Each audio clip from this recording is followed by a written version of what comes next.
नमस्कार, सुप्रियाज किचनमध्ये तुमचं स्वागत आहे. चला तर आज आपण बनवूया पुरणपोळ्या.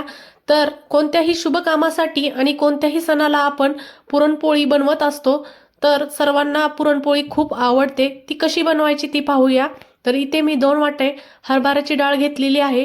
तर हरभऱ्याची डाळ आपण स्वच्छ निवडून घ्यायची आहे. नंतर आता आपण तिला स्वच्छ धुवून पण घेणार आहोत. तर डाळीमध्ये घाण असते, त्यामुळे तिला स्वच्छ धुवून घ्यायची. इथे मी 2 ते 3 पाण्याने डाळ स्वच्छ धुवून घेणार आहे. तर हाताच्या साहाय्याने असे चोळून आपण डाळ स्वच्छ धुवून घेऊया. नंतर कुकरमध्ये मी इथे आता 2 वाटे डाळ घेतली आहे. तर मी इथे 4 ग्लास पाणी गरम करायला ठेवलं आहे. त्यामध्ये 1 पळी तेल आणि अर्धा चमचा हळद घालून घेतली आहे. तर पाणी चांगलं उकळू द्यायचं आहे. पाणी उकळल्यानंतरच आपण त्यामध्ये डाळ घालणार आहोत.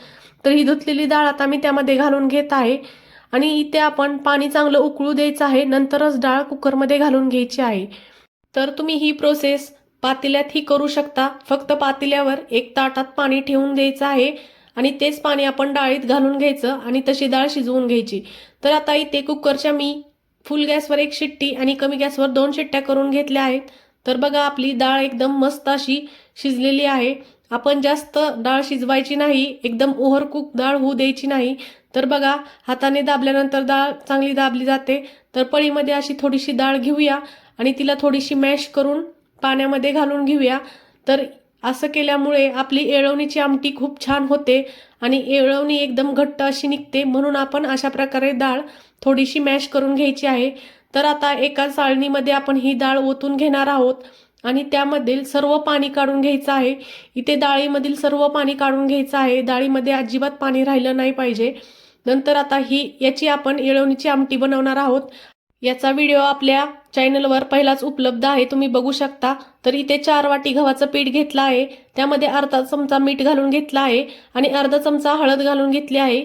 तर तुम्ही इथे हळद नाही घातली तरी चालेल, पण मी पोळ्यांना चांगला कलर यावा यासाठी इथे मी हळद घातली आहे. हळद घालणे हे पूर्णतः ऑप्शनल आहे. आता मीठ आणि हळद पिठामध्ये चांगलं मिक्स करून घेऊया आणि आपण इथे थोडं थोडं असं पाणी घालून कणिक मळून घेणार आहोत. तर मऊसूद अशी कणिक मळून घ्यायची आहे. एकदम घट्ट अशी कणिक मळायची नाही. तर आपण अशा प्रकारे कणिक मळून घ्यायची आहे आणि आता हिला आपण अर्धा ते 1 तास रेस्ट करायला ठेवून देणार आहोत. तर अशी कणिक मळून आपण त्यावर आता एक बाउल झाकून ठेवणार आहोत आणि हिला अर्धा तासासाठी रेस्ट करून देणार आहोत. तोपर्यंत आपण इथे पुरणाची तयारी करू. तर एक कढई घेऊया आणि आपण काढून घेतलेली डाळ त्यामध्ये घालून घेणार आहोत. तर बघा डाळीमधील सर्व पाणी निघून गेलेलं आहे. डाळ एकदम सुक्की अशी झालेली आहे. आता यामध्ये आपण 1.5 कप गूळ घालून घेणार आहोत. तर मी 2 कप डाळ घेतली आहे आणि त्याला 1.5 कप गूळ घातलेला आहे. तर तुम्ही तुमच्या गोडीनुसार, तुम्हाला जशी पोळीची गोडी आवडते त्यानुसार तुम्ही त्यामध्ये गूळ घालू शकता. तर आता आपण डाळ चांगली परतून घेणार आहोत. पूर्ण गूळ विघरू द्यायचा आहे आणि यामधील सर्व पाणी जाऊ द्यायचं आहे. तर आपण डाळ एकदम चांगली अशी परतून घेणार आहोत. तर बघा आपली डाळ एकदम चांगली परतली गेली आहे. त्यातील पाण्याचे प्रमाण पूर्ण गेलेलं आहे. तर बघा इथे पाणी कसलंच नाही. आता त्यामध्ये अर्धा चमचा वेलची पूड घालून घेऊया आणि इथे मी थोडंसं जायफळ त्यामध्ये खिसून घेतलेलं आहे. तर हेही ऑप्शनल आहे, तुम्हाला घालायचं असेल तरी घालू शकता, पण जायफळ घातल्यामुळे पोळ्यांना खूप छान चव येते. नंतर आता आपण हे चांगलं पुरणामध्ये मिक्स करून घेऊया.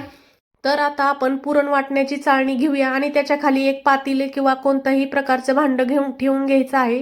नंतर आता आपण ही डाळ त्या चाळणीवर काढून घ्यायची आहे आणि एक वाटी किंवा पेल्याच्या साहाय्याने आपण असं पुरण दाबून चांगलं वाटून घ्यायचं आहे.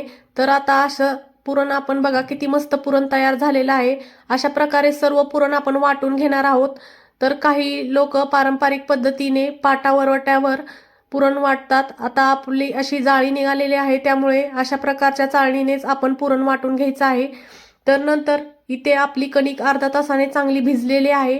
आता या कणकीमध्ये आपण 1 चमचा तेल घालून घेणार आहोत आणि आपण इथे कणिक एकदम सॉफ्ट अशी तिंबून घेणार आहोत. तर एकदम चांगली अशी कणिक इथे आपण तिंबून घ्यायची आहे. बघा आपली कणिक एकदम मस्त अशी तयार झालेली आहे. कणिक चांगली मळल्यामुळे आपले पोळ्या एकदम मऊसूद राहतात. तर बघा आता आपण कणकीचा असा एक गोळा घेऊ, त्याला पिठामध्ये घालून घ्यायचा आहे आणि आता त्या गोळ्याला आपण गोल करून घेणार आहोत आणि वाटीचा आकार देऊन घेणार आहोत.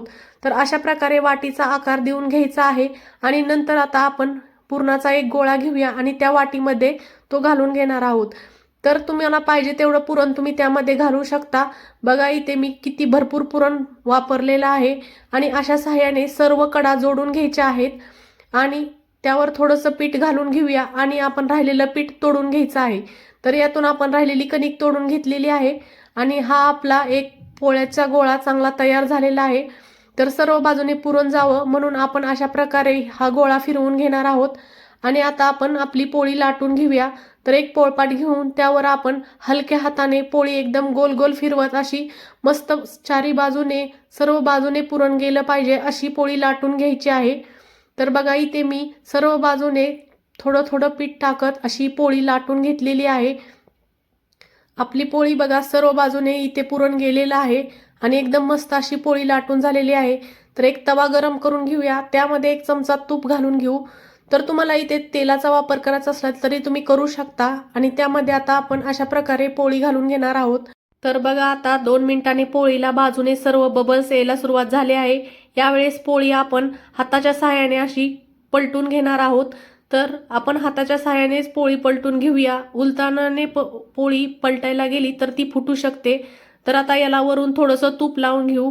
बघा आपली पोळी किती टमटमीत फुगायला सुरुवात झाली आहे। पोळ्याची कणिक चांगली मळली की पोळी एकदम मस्त फुगते। तर बघा आपण दोन्ही साईडने त्याला तूप लावूया, एकदम मस्त अशी पोळी चांगली दोन्ही साईडने खरपूस भाजून घेऊया। तर अशा प्रकारे आपली पुरणाची पोळी तयार झालेली आहे।